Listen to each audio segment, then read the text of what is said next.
हमारे पौराणिक महाकाव्यों में भगवान श्री हरि विष्णु के वाहन भगवान गरुण जी का एक विशेष स्थान है। उनकी शक्ति इतनी असीमित है कि अगर इंद्र के साथ समस्त देवता मिलकर भी उनका सामना करें तो उन्हें जीत नहीं सकते। आज हम उन्हें पक्षीराज गरुण जी के विषय में जानेंगे कि आखिर उनका जन्म कैसे हुआ, वो कितने शक्तिशाली हैं एवं उन्होंने अपनी माता विंता को नागों की दासत्व से कैसे मुक्त कराया।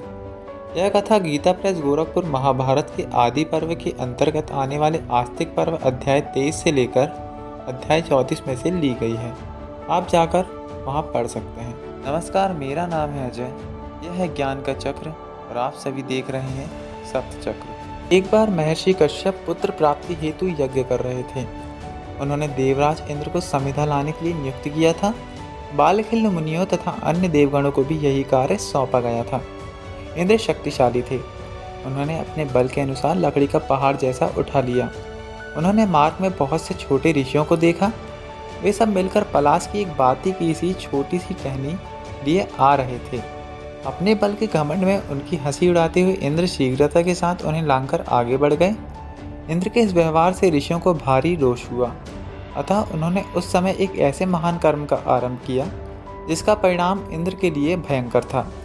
तब यज्ञ में उन महर्षियों ने यह संकल्प किया कि संपूर्ण देवताओं के लिए कोई दूसरा ही इंद्र उत्पन्न हो जाए। वो वर्तमान इंद्र के लिए भयदायक और उससे 100 गुना ज़्यादा बढ़कर हो। हमारी तपस्या के फल से ऐसा ही वीर प्रकट हो। उसी समय कद्रु और विंता दोनों ही संतान प्राप्ति हेतु ब्रह्मचर्य व्रत का पालन कर रही थी। कश्यप जी के आशीर्वाद से विंता को अरुण और गरुण नामक 2 शक्तिशाली पुत्र की प्राप्ति हुई जो तीनों लोकों में शासन करने की शक्ति रखते थे, और कद्रु को सहस्त्रों नागों की प्राप्ति हुई। मैं आपको बता दूं कि कद्रु और विंता दोनों ही कश्यप जी की पत्नी थी। एक समय विंता और कद्रु ने एक शर्त लगाई जिसमें विंता वो शर्त हार गई और उन्हें कद्रु की दासी बनना पड़ा। समय पूर्ण होने के पश्चात गरुण अपनी माता की सहायता हेतु अंडा फोड़कर बाहर आ गए और उनका शरीर थोड़ी ही देर में विशाल हो गया।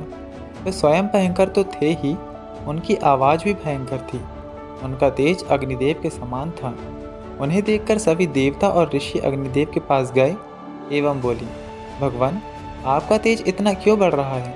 क्या आप हम लोगों को जलाकर भस्म कर देना चाहते हैं? तब अग्निदेव ने कहा, ये विंता का आनंद बढ़ाने वाले गरुण हैं जो तेज में मेरे ही तुल्य हैं। ये इसी रूप में उत्पन्न हुए हैं तथा आपको इन्हीं को देखकर मोह छा गया है। इसके बाद सभी देवता एवं ऋषिगण गरुण के पास जाकर उनकी स्तुति कर उन सभी ने उनकी शरण ग्रहण की और उनसे अपना तेज समेट लेने का आग्रह किया। उनकी बात मानते हुए गरुण जी ने अपने तेज को समेट लिया। उसके बाद वे समुद्र के दूसरे छोर में जाकर अपनी माता विंता से मिले। उनकी माता दासत्व के कारण अत्यंत दुखी रहती थी। एक दिन पक्षीराज गरुण ने उनसे इस दासत्व के बारे में पूछा। तब उनकी माता ने छलपूर्वक कद्रु द्वारा उन्हें दासी बनाने का संपूर्ण वृत्तांत सुना दिया। उसके बाद उन्होंने दुखी होकर सर्पों से पूछा, सर्पों, मैं ऐसा कौन सा कार्य करूं जिससे तुम मेरी माता को दासता से मुक्त कर दो? तब सर्पों ने पक्षीराज गरुण जी से कहा, गरुण, तो हमारे लिए अमृत ले आओ, तब हम आपकी माता को दासता से मुक्त कर देंगे। गरुण तथास्तु कहकर और अपनी माता विंता की आज्ञा लेकर और मार्ग में अपने पिता महर्षि कश्यप जी से आशीर्वाद लेकर अमृत लाने हेतु देवलोक की ओर चले गए। उस समय देवताओं के यहाँ भय सूचक उत्पात होने लगे और देवराज इंद्र का प्रिय आयुध वज्र भय से जल उठा। अन्य देवताओं के आयुध भी परस्पर उपद्रव करने लगे और वहाँ पर और भी भयानक उत्पात होने लगे। इन सब से घबराकर देवताओं सहित देवराज इंद्र बृहस्पति से इस प्रकार बोले, भगवान, सहसा यह उत्पात क्यों होने लगे? मैं ऐसा कोई शत्रु नहीं देखता जो हम देवताओं के युद्ध में तिरस्कार कर सके। बृहस्पति जी ने कहा, देवराज इंद्र, महर्षि कश्यप और विंता के पुत्र पक्षीराज गरुण अमृत हर लेने जाने की इच्छा से यहाँ आ रहे हैं और वे ऐसा करने में समर्थ भी हैं। मैं उनमें हर प्रकार की शक्ति होने की संभावना व्यक्त करता हूँ। वे असाध्य कार्य भी कर सकते हैं। इंद्र ने सभी देवताओं को अमृत की रक्षा करने की आज्ञा देकर स्वयं भी उनके साथ वज्र को धारण कर अमृत की रक्षा करने लगे। उसी समय गरुण देवताओं के पास आ गए। उनके आते ही समस्त देवता भय से थर्रा उठे और उनके अस्त्र शस्त्र आपस में ही आघात प्रत्याघात करने लगे। गरुण का देवताओं, यक्षों, रुद्रों, गंधर्वों आदि से भीषण युद्ध होने लगा। गरुण उन सबको परास्त करके जहाँ अमृत रखा था वहाँ पहुँचे। वहाँ दो बड़े बड़े विषैले और भयानक सर्प अमृत की रक्षा कर रहे थे। उन्होंने उन दोनों से युद्ध करके उनका वध कर दिया। वे अमृत को लेकर बड़ी तेजी से वहाँ से उड़ चले, परंतु उन्होंने अमृत को नहीं पिया। उसी समय आकाश में उनकी भेंट भगवान श्री हरि विष्णु से हुई। भगवान विष्णु गरुड़ के लोलुपता रहित पराक्रम से बहुत प्रसन्न हुए एवं उनसे वर मांगने को कहा। तब गरुड़ ने कहा, प्रभु, मैं आपके ध्वज में स्थित हो जाऊं और बिना अमृत पिए ही अमर हो जाऊं। तब भगवान विष्णु ने तथास्तु कहकर उनका मनोरथ पूर्ण किया। पक्षीराज गरुड़ ने भी भगवान श्री हरि विष्णु से वर मांगने को कहा। भगवान विष्णु ने गरुड़ से उनका वाहन बनने का वर मांगा। गरुड़ श्रीहरि से एवमस्तु कहकर वहां से वीरपूर्वक उड़ गए। अमृत को ले जाते हुए गरुड़ पर इंद्र ने वज्र से प्रहार किया। गरुड़ पर वज्र का कोई असर न हुआ और वे देवराज इंद्र से इस प्रकार बोले, देवराज, जिनकी हड्डियों से वज्र बना है मैं उनका सम्मान अवश्य करूंगा। मैं आपका, ऋषियों का और आपके वज्र का भी सम्मान करूंगा। मुझे आपके वज्र से कोई भी पीड़ा नहीं हुई है, अतः मैं अपनी एक पाँख त्याग देता हूँ।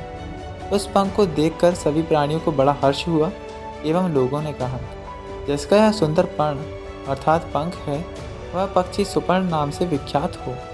देवराज इंद्र ने अपने वज्र को गरुड़ पर निष्फल हुआ जानकर विंतानंदन गरुड़ से कहा, विहंग प्रवर, मैं आपके बल को जानना चाहता हूँ एवं आपसे ऐसी मित्रता स्थापित करना चाहता हूँ जिसका कोई अंत ना हो। गरुड़ जी ने कहा, देव पुरंदर, तुम्हारी जैसी इच्छा है उसी प्रकार हमारी मित्रता स्थापित हो। मेरा बल भी जान लो, वो महान एवं असम्य है। साधु पुरुष स्वेच्छा से अपने बल और गुणों का बखान अच्छा नहीं मानते, किंतु सखे, तुमने मित्र मानकर पूछा है और मित्र के सामने सत्य कहना अनुचित नहीं होता।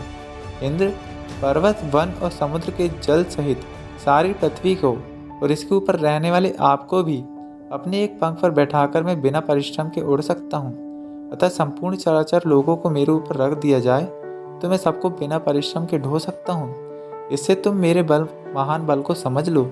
देवराज इंद्र ने कहा, मित्र, तुम जैसा कहते हो वैसी ही बात है। यदि तुम्हें अमृत की आवश्यकता नहीं है तो इसे मुझे दे दो। गरुड़ ने कहा, स्वर्ग सम्राट सहस्त्राक्ष, किसी कारणवश मैं इसे ले जाता हूँ। इसे किसी को पीने नहीं दूंगा। मैं स्वयं इसे जहाँ रख दूँ वहाँ से तुरंत तुम उठा ले जा सकते हो। इंद्र ने कहा, पक्षीराज, मैं आपकी बात से संतुष्ट हूँ, आप मुझसे कोई वर मांग लें। तब गरुड़ ने इंद्र से सर्पों का उनके भोजन सामग्री होने का वर मांगा और इंद्र तथास्तु कहकर योगेश्वर भगवान श्रीहरि के पास गए। श्रीहरि ने गरुड़ की कही हुई बात का अनुमोदन किया। तब इंद्र ने गरुड़ को संबोधित करते हुए कहा, आप इस अमृत को जहाँ रखेंगे मैं वहाँ से इसे हर लूँगा। इसके बाद गरुड़ माता विंता के पास आ पहुँचे। तब उन्होंने सर्पों को संबोधित करते हुए कहा, अन्नगो, मैं अमृत ले आया हूँ, अतः इसे कुशों पर रख देता हूँ। तुम स्नान आदि करके एवं स्वास्थ्य वाचन करके इस अमृत का पान करो। तुम्हारी बातों के अनुसार आज से मेरी माता तुम्हारी दास्ता से मुक्त है। तब सर्पों ने तथास्तु कहकर सभी स्नान के लिए चले गए। इसी बीच इंद्र वहाँ से अमृत लेकर स्वर्गलोक को चले। के बाद सर्पगण प्रसन्नता पूर्वक स्नान करके आए और आने पर उन्हें पता चला कि अमृत को कोई हर ले गया है। उन्होंने इसे अपने कुकर्मों का बदला माना।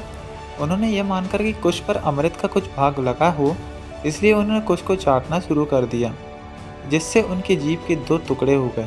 तभी से अमृत का कुश पर स्पर्श हो जाने के कारण कुश की पवित्री की संज्ञा हो गई। उस दिन के बाद गरुड़ अपनी माता के साथ वन में प्रसन्नता पूर्वक रहने लगे।